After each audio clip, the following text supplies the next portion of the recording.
it's April and review time. I know. It was gonna happen eventually. So as you can tell, this is a review video. And of course, I will do this review video the same way I do all my other reviews. The non-spoilery section will be first, and then after that, I will switch into my rambly thoughts, which will probably contain spoilers, but I'll let you know when that transition happens in case you don't want to stick around because you don't want to be spoiled for things that are to come if you decide to pick up this book. Now, of course, the book I want to talk about today is Wires and Nerves by Marissa Meyer. This is volume 2, Gone Rogue, and oh my gosh, I was so excited to receive a copy of this book. I got this copy for free in exchange for an honest review, but that does not change my thoughts on this book at all. I promise I will always and forever be honest with you guys, no matter where the books come from. Now this is a continuation of Aiko's story. This takes place in the Lunar Chronicles universe, somewhere between when winter ends and the last story in Stars Above takes place, so you get to fill in the gaps a little bit. And I have to say, I did truly enjoy this read because I binged it in a night. That's how excited and how wonderful I find all of this world, all of these characters. Just to get to interact with all of these characters again and just to see them and how they interplay with each other. I've always liked how Marissa Meyer has written these characters. And of course, this is a graphic novel, so you get to see all of the same characters again. Now, this brings up topic number 1 that I want to talk about in this book. I don't know if many people are going to notice it, but it takes something in me enough that I feel like I need to mention it here. As I was going through and I was starting to read the book, yes, it is a continuation of Aiko's story. You have the same blue tones in all of the illustrations and all the same characters and everything like that. Can't fault it for that.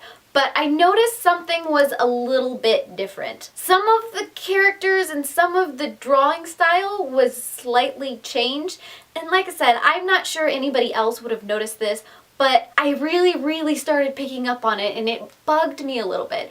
And that is when I realized that this is actually a different illustrator for this volume. This volume is illustrated by Stephen Gilfin, but it's based on the illustrations that had been done by Doug Holgate in the first volume. So yes, it has some of the same feel, but I started to notice things that were slightly different in how it was done. It didn't detract from the story at all, it's just one of those things that I picked up on. And I did really enjoy getting to know Aiko a little bit more, where she came from, why she was developed, and how she is the way she is, and seeing all of the characters. I think I've mentioned that before, seeing them all together in this world and getting a conclusion to the whole Steel story arc was very nice. I had some issues because there was some minor grumblings in my brain because they brought back a lot of the old insecurities from some of the characters that I had thought had been laid to rest, and they continued to play up on them, but in a way that almost didn't make sense because you knew but you didn't know. I see why it was done so we could get from this point to this point, but it irked me that that's how it had to be done because you thought it was something that was dealt with already. And that also brings me to the romance in this story. Really love the K-drama type aspect of, you know, the slight dislike, but you know there's stuff going on. But in the back of my brain, there was also the aspect of wondering how Aiko as an android is really processing all of this.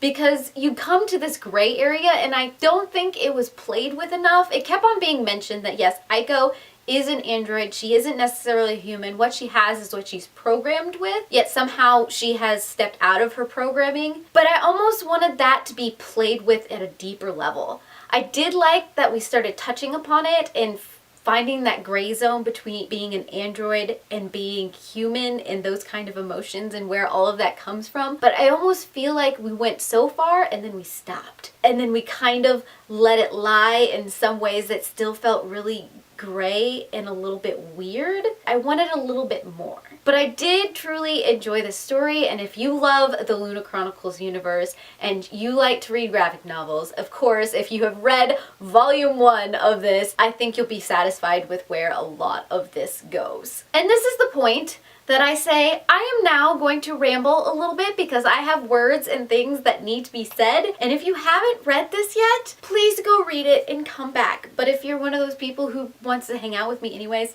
I won't judge you for that at all. So I kind of touched upon it in a sort of trying not to be spoilerish way just a little bit ago about the love story and Aiko being an android. There were parts where I'm like, this is interesting, I would love to see where this goes, but I think because the story was in a graphic novel version, you couldn't really explore that a lot because a page only could cover so much, because you only had so much room for words and you only had so much room for actions. It left me in a place where I was interested in the romance, but it also still made me feel a little weird. How are things gonna kind of work out with the fact that Aiko is an android, and is it really real? There's so much there that could have been explored to such a deep level that I feel like it stopped just before it could get under the surface. Yeah, it kept on bringing up the fact that, yes, I know I'm an android, thank you for keeping on bringing that up,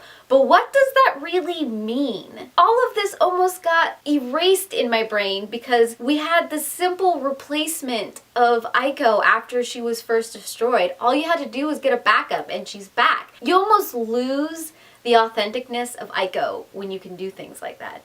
Because Aiko is such an interesting character and she's almost one of a kind.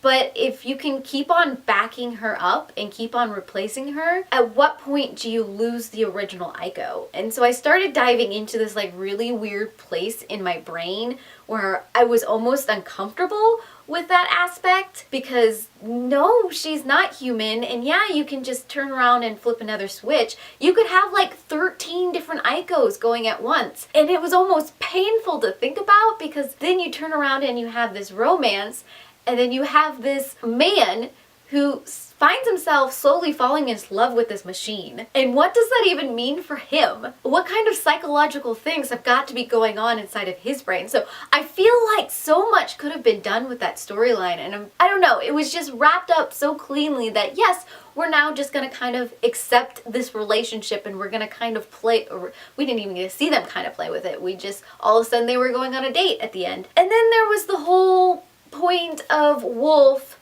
going to the other side so that he can become human again, even though in reality we're all like, he's got to know that this is not possible and he's on our team. Duh, it's a thing. There's literally no way that this couldn't be, but we're gonna pretend to kind of play this up a little bit, and I didn't believe it. I didn't believe it from the start. Right away I'm like, he's got an ulterior motive. He's trying to be over there so that if things go wrong, he can be there to make it better, I guess. Those were my two main things that kind of detracted from the story a little bit for me, is this whole android issue that I think of could have been played with so much more, and then this trying to like play with the Wolf insecurity issues again. I don't know. Those are the two main issues I have. If you read this story, which I'm assuming you may have done since you've reached this point in my video, tell me your thoughts down below. I am very, very interested in what you have to say, and I heart your beautiful faces. Bye.